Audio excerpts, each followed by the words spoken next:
Hello friends, तो आज के वीडियो में हम देखते हैं what is data type and variable and constant.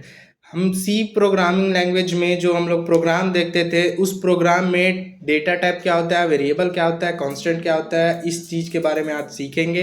And data type को हम लोग यूज कैसे करते हैं, वेरिएबल को कैसे यूज करते हैं, वो सारी चीज़ें आज हम लोग सीखेंगे।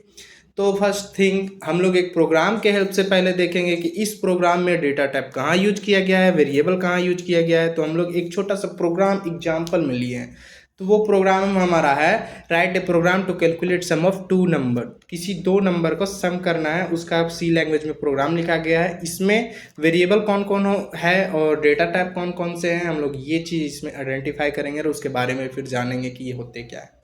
तो हमारा प्रोग्राम स्टार्ट होता है हैश इंक्लूड studio.h, जो कि हमारा हेडर फाइल इंक्लूड करते हैं। इसके बारे में भी देखेंगे नेक्स्ट वीडियो में। Using name space std int main, और यहाँ से करली ब्रास ओपन एंड क्लोज के अंदर जो भी लिखा जाता है उसे क्या कहते हैं, स्टेटमेंट, जो हमारा मेन एग्जीक्यूशन पार्ट होता है, जो कंप्यूटर रन करता है जिसे, और आउटपुट हमारा देता है। तो यहाँ पे लिखा गया है int a = 2, b = 3 and s।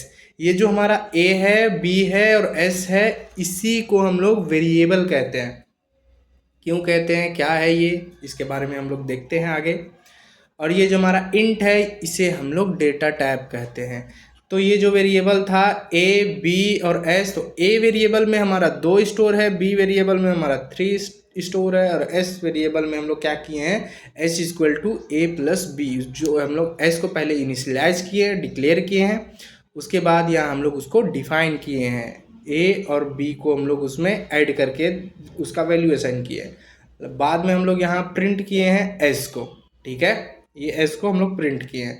उसके बाद रिटर्न 0, ये भी एक स्टेटमेंट है जिसके बारे में हम लोग जानेंगे इसे लिखते क्यों हैं।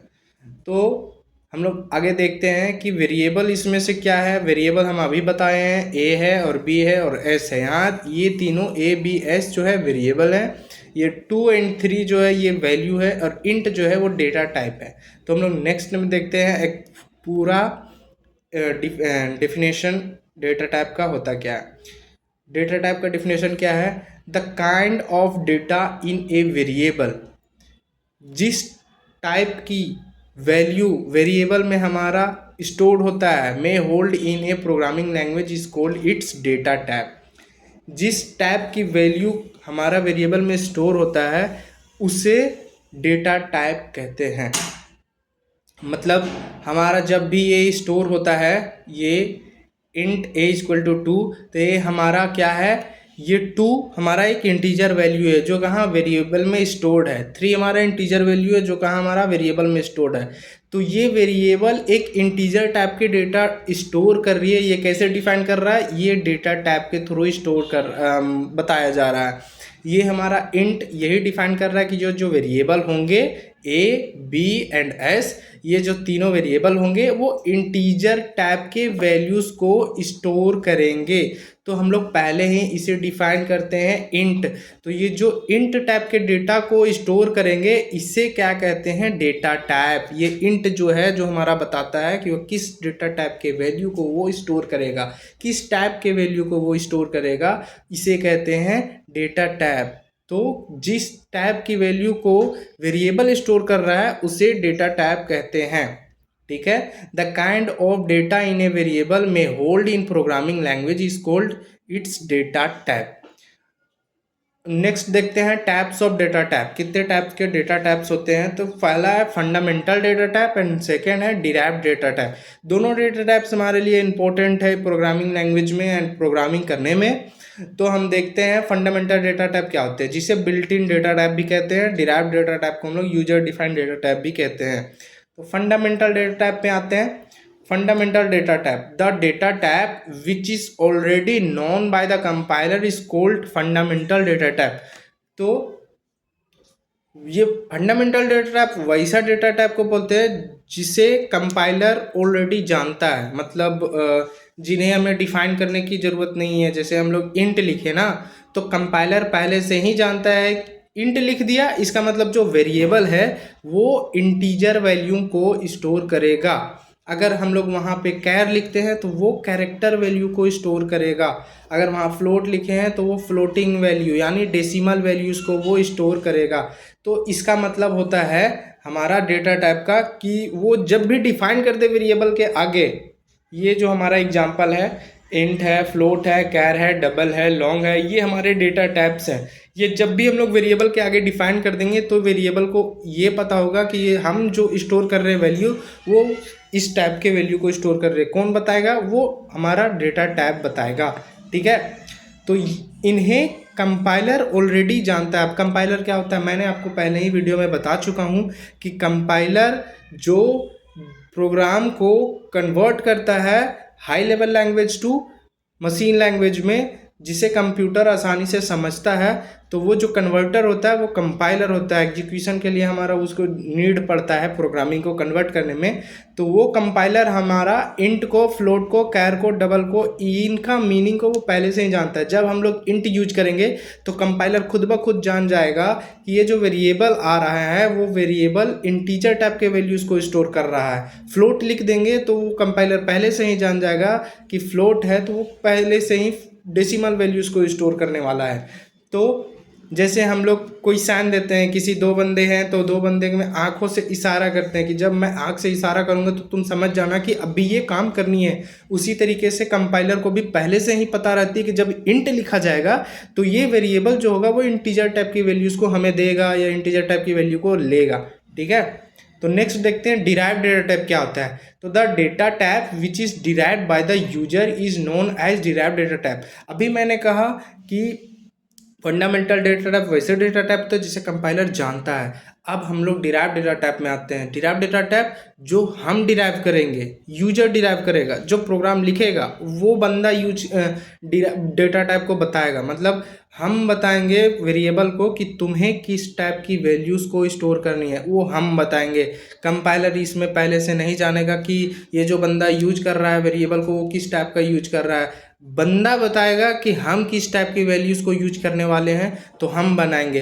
तो जो प्रोग्रामर है वो स्ट्रक्चर बना सकता है, एरे बना सकता है, यूनियन बना सकता है। ये हमारे डेटा टाइप होते हैं। किस टाइप की data type? Derive data type होते हैं, जो कि प्रोग्रामर उसे डिराइव करता है। नेक्स्ट हम लोग देखते हैं वेरिएबल। वेरिएबल क्या होते हैं? Variable is the name of memory location. Variable ज़्यादातर कुछ नहीं होता है, आपके मोबाइल में, हमारे मोबाइल में, आपके लैपटॉप में, हमारे लैपटॉप में, एसएसडी में मेमोरीज होते हैं। उन मेमोरीज में स्पेसेस होते हैं। सपोज कीजिए इतना बड़ा मेमोरी है, इट मीन्स साइज में हम बोल रहे हैं कि एग्जाम्पल में इतना बड़ा हमारा मेमोरी है और उसमें बॉक्सेस बने हुए हैं, स्पेसेस के बॉक्सेस बने हुए हैं। उन बॉक्सेस का कोई नाम नहीं है, तो हम लोग वेरिएबल क्या होता है, उन बॉक्सेस में एक नाम दे देते हैं। मान लो किसी बॉक्स का नाम देते हैं ए, दूसरा बॉक्स का नाम देते हैं बी, तीसरा बॉक्स का नाम देते हैं सी।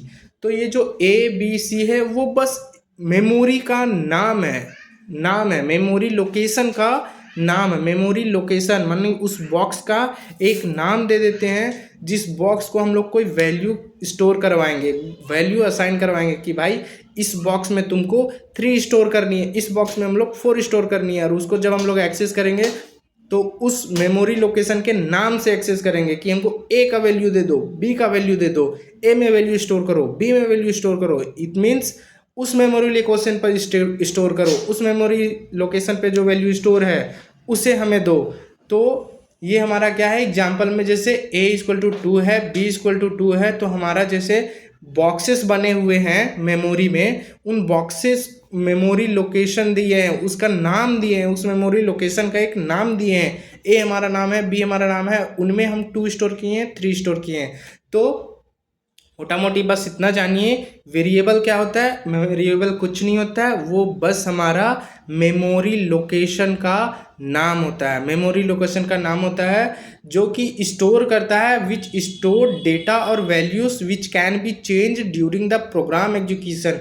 प्रोग्राम जब एग्जीक्यूट होते रहता है वो चेंज भी हो सकता है, वेरिएबल का नाम ही होता है कि वो वेरी करेगा, चेंज करेगा।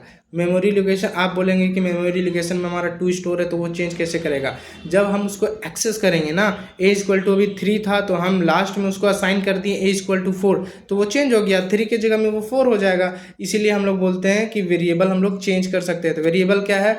It's just a name of memory location which can be store the data और value which can be change during the program execution. Okay, and next देखते हैं इसे इनिशियलाइज कैसे करते हैं। तो मैंने आपको बताया कि पहले डेटा टाइप लिखेंगे, मतलब हम लोग वेरिएबल को बताएंगे पहले कि तुम किस टाइप के डेटा को स्टोर करने वाले हो। तो मैंने अब भी बताया कि डेटा टाइप 2 टाइप के होते हैं, derived and fundamental data type. तो हम लोग यहाँ फंडामेंटल डेटा टाइप यूज करेंगे डिराइव करने के लिए। हम लोग डिराइव डेटा टाइप बाद में बताएंगे जब हम लोग उसको प्रोग्राम में यूज करेंगे। तो पहले हम लोग डेटा टाइप यूज करेंगे, उसके बाद वेरिएबल का नाम देंगे। जैसे एग्जाम्पल में हम लोग इंट लिखें, इंट यानी हम लोग बता रहे हैं कि तुम किस टाइप के डेटा टाइप को होल्ड करने वाले हो, तो हम लोग इंट लिखें और a एंड b हम लोग जितने भी वेरिएबल्स बनाना चाहते हैं कोमा दे के लिख दे और लास्ट में सेमी कॉलन लगा दे, यानी वो स्टेटमेंट टर्मिनेट बताने का एक कॉन्सेप्ट होता है सेमी कॉलन। ओके, तो int a and b, int हमारा बताएगा कि a और b जो स्टोर करने वाला है वैल्यू वो इंटीजर टाइप का होने वाला है। तो डेटा टाइप क्या होता है बस इतना ही बताता है कि जो वेरिएबल स्टोर करे वो किस टाइप के डेटा को स्टोर करने वाला है। अब नेक्स्ट हम लोग देखते हैं कांस्टेंट। कांस्टेंट क्या होता है? Constant is the name of memory location which store the data और वैल्यू। कांस्टेंट भी एक मेमोरी लोकेशन का नाम ही होता है। जैसे वेरिएबल था ना, वेरिएबल भी हमारा मेमोरी लोकेशन का नाम था, मतलब उन बॉक्सेस का, मेमोरी में जो बहुत सारे बॉक्सेस होते हैं उन बॉक्सेस का बस एक नाम होता है, वो भी कांस्टेंट ही होता है। विच स्टोर द डेटा और वैल्यू, जो डेटा और वैल्यू वो भी स्टोर करता है।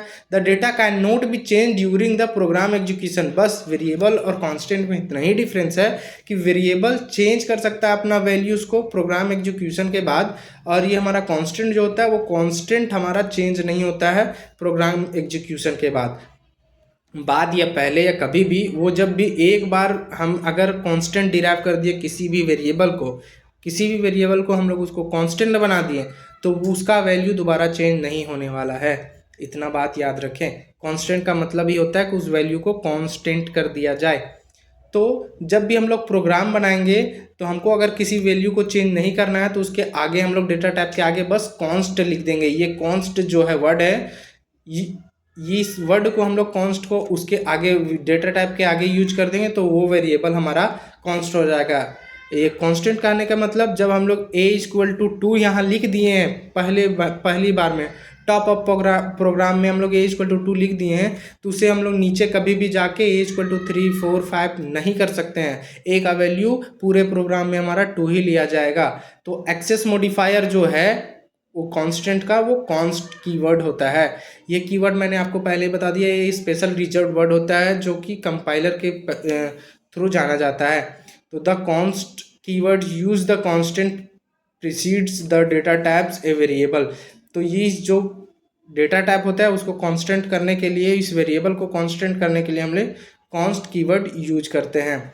तो हम लोग नेक्स्ट वीडियो में देखते हैं कि ये जो प्रोग्राम है इन प्रोग्रामों में इस हाइस इंक्लूड स्टूडियो का क्या रोल होता है, इस इंट मेन का क्या रोल होता है, ये प्रिंटफ कहाँ से आता है, इसको क्यों लाया जाता है, ये ब्रैकेट क्यों लिखा जाता है, इन सभी के बारे में इंफॉर्मेशन देंगे। मतलब प्रोग्राम को स्टार्टिंग का जो सारा डिफिनीशंस होते हैं इन्हें क्यों इंक्लूड किया गया है। आपको शुरू में बहुत कन्फ्यूजन हो रहा होगा कि ये हाइस इंक्लूड क्यों है, ये इंट मेन क्या है, इन्हें इसके हम ऊपर लिख सकते थे इंट के पहले, इसे ऊपर क्यों नहीं लिखे, नीचे क्यों लिखे, बहुत सारे कन्फ्यूजन है। सारों को मैं नेक्स्ट वीडियो में आपका कन्फ्यूजन को क्लियर करने वाला हूं और एक मस्त सा प्रोग्राम आपको बना के दिखाने वाला हूं। तो मिलते हैं नेक्स्ट वीडियो में फ्रेंड्स, थैंक यू।